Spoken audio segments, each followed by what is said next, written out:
The growing calls across the nation to defund the police. But what does that mean? What could it look like? And will it make our communities safer? What we are seeing across the country is violence surging. Every day when I turn on the news or go on social media, I see stories about protesters rioting in the streets over issues like systemic racism, oppression, and police brutality.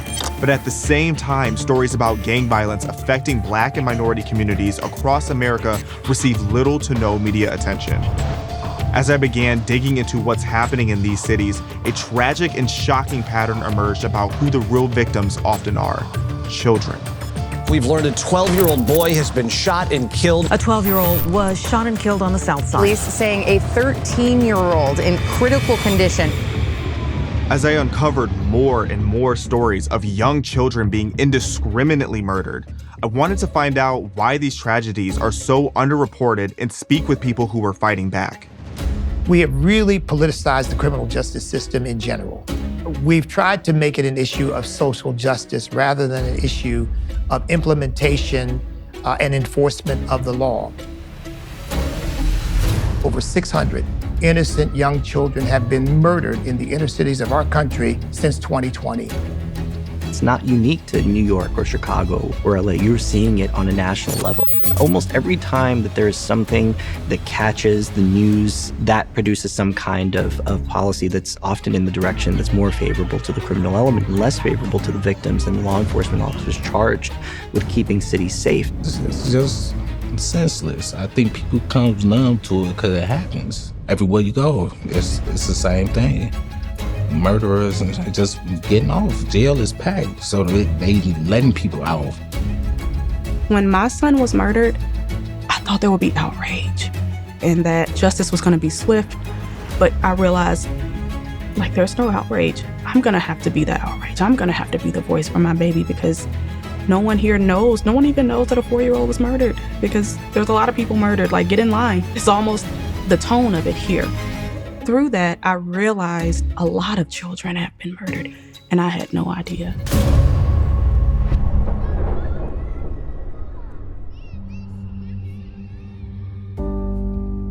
My name is Happy Gregg.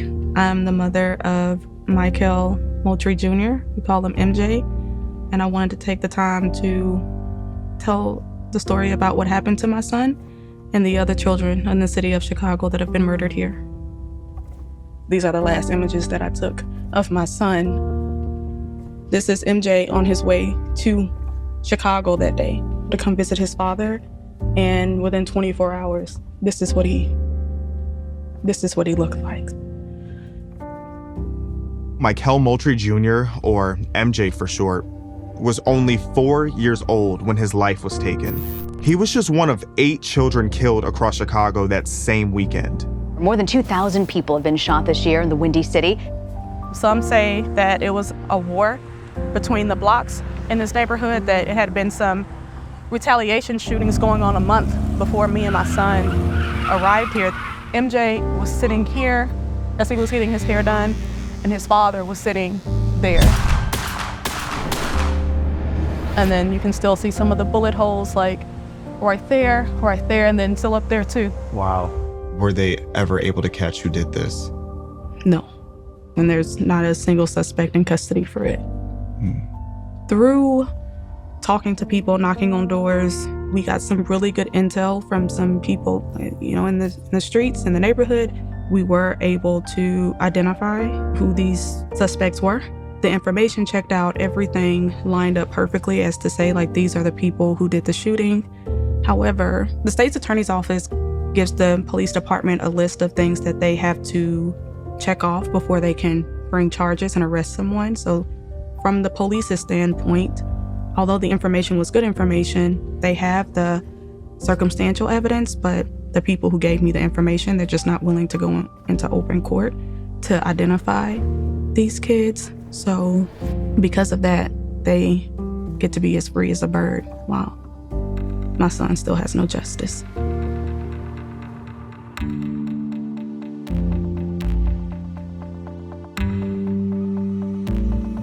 I was born into a broken home. I was raised in foster care until I was 10 years old. By the time I was 10, I was a gang member, a juvenile delinquent, and a truant. I was a child of the streets. And at the age of 10, my father took me out of foster care, gave me an entirely new sense of direction. I went on to graduate from Harvard Law School, founded several churches, and of course established the Forgotten Children Project, chronicling the deaths of these children.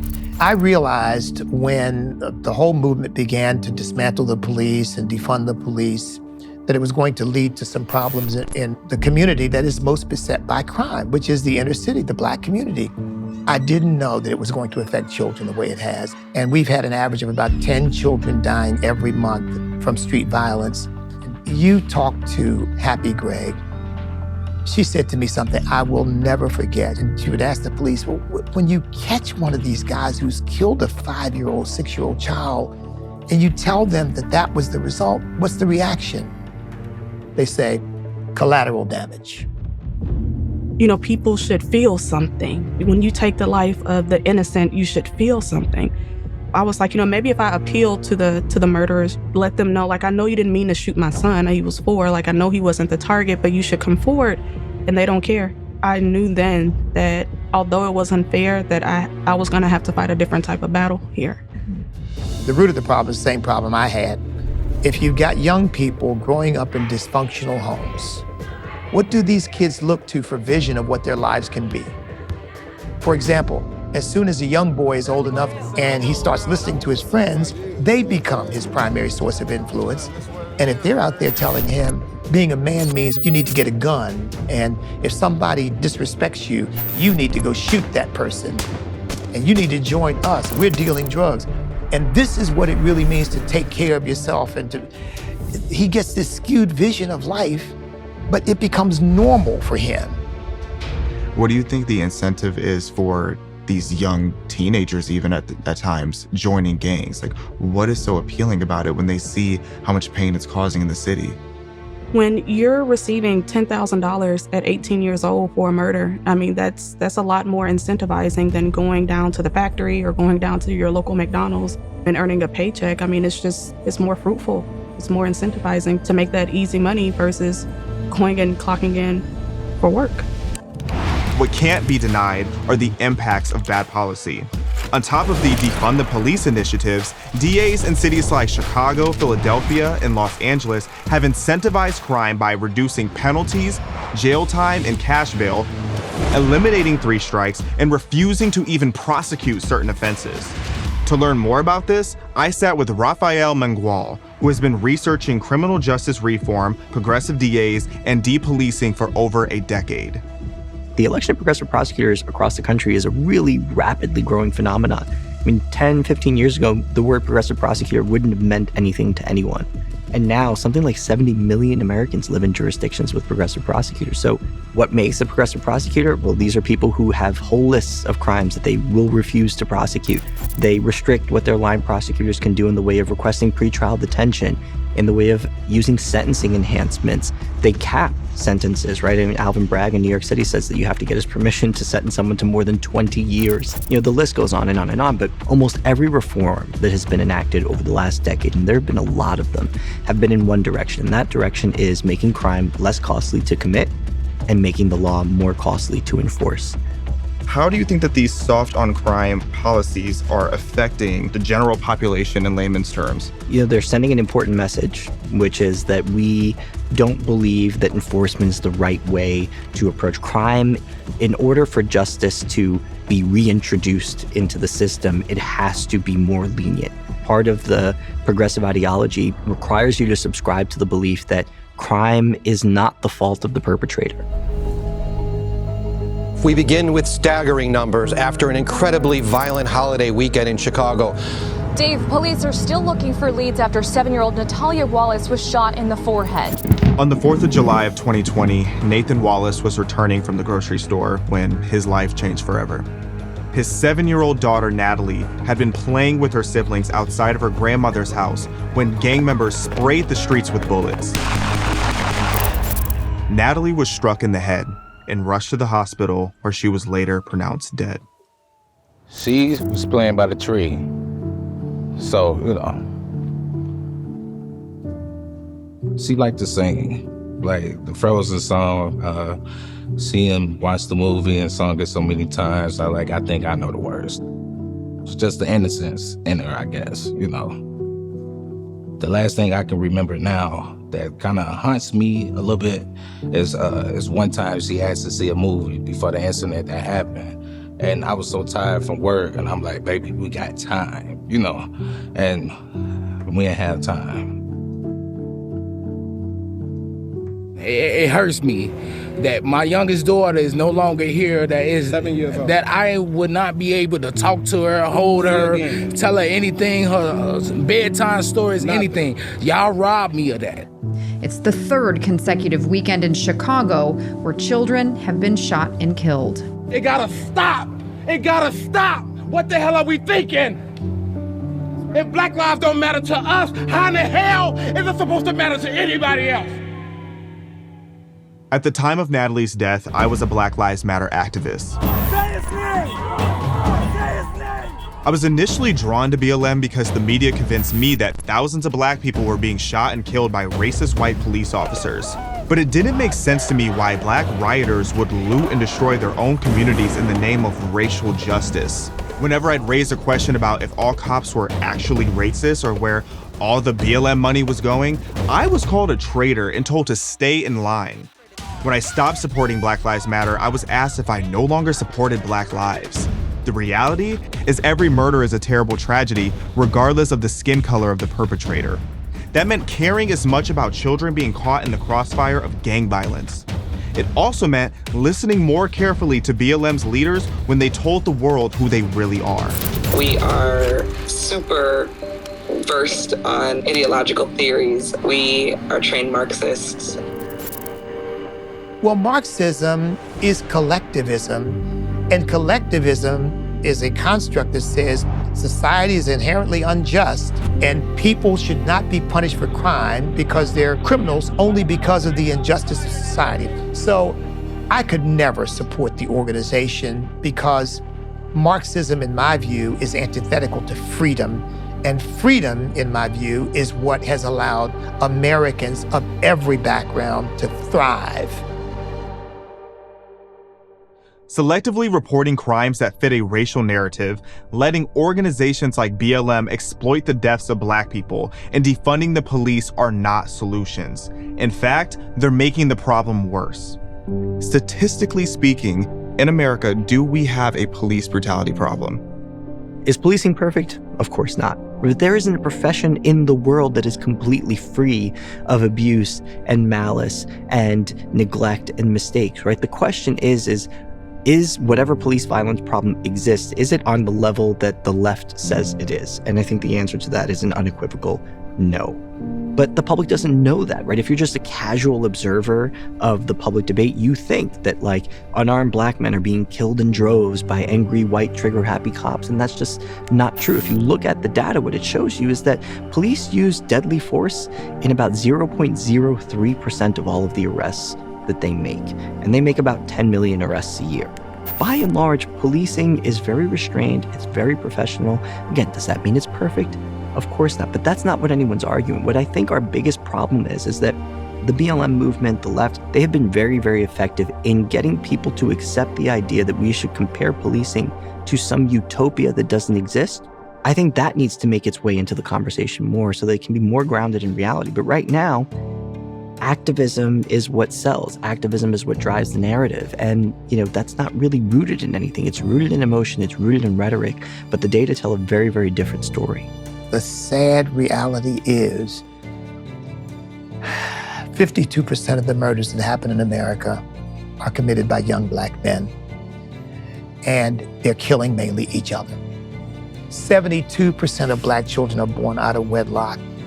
66% of Black children are never raised in a two-parent monogamous family. And it's based upon government policy, which disincentivized marriage, encourage men to leave the home so that women could collect more money from these programs.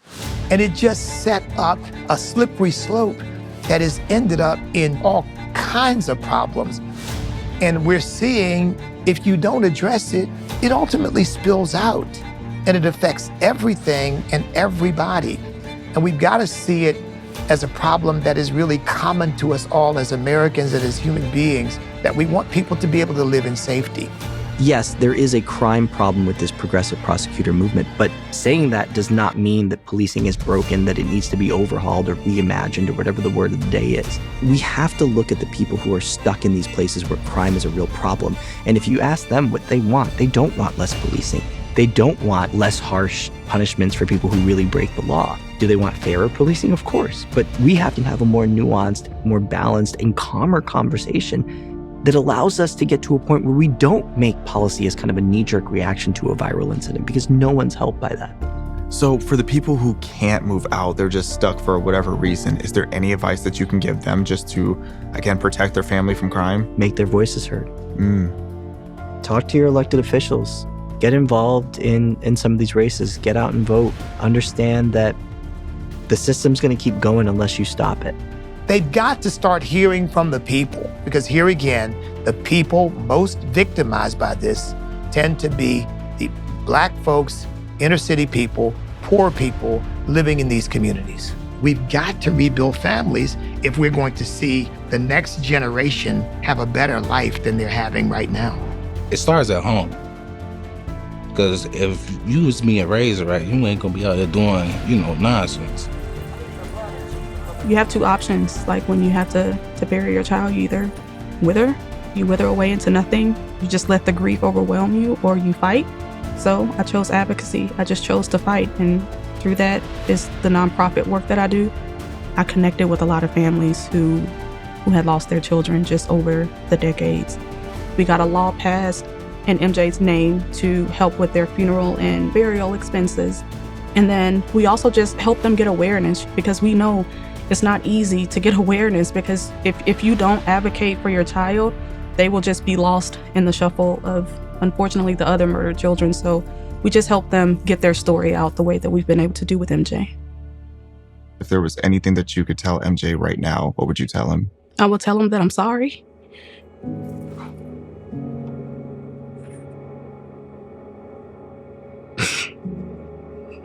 I would tell him that I'm sorry, and that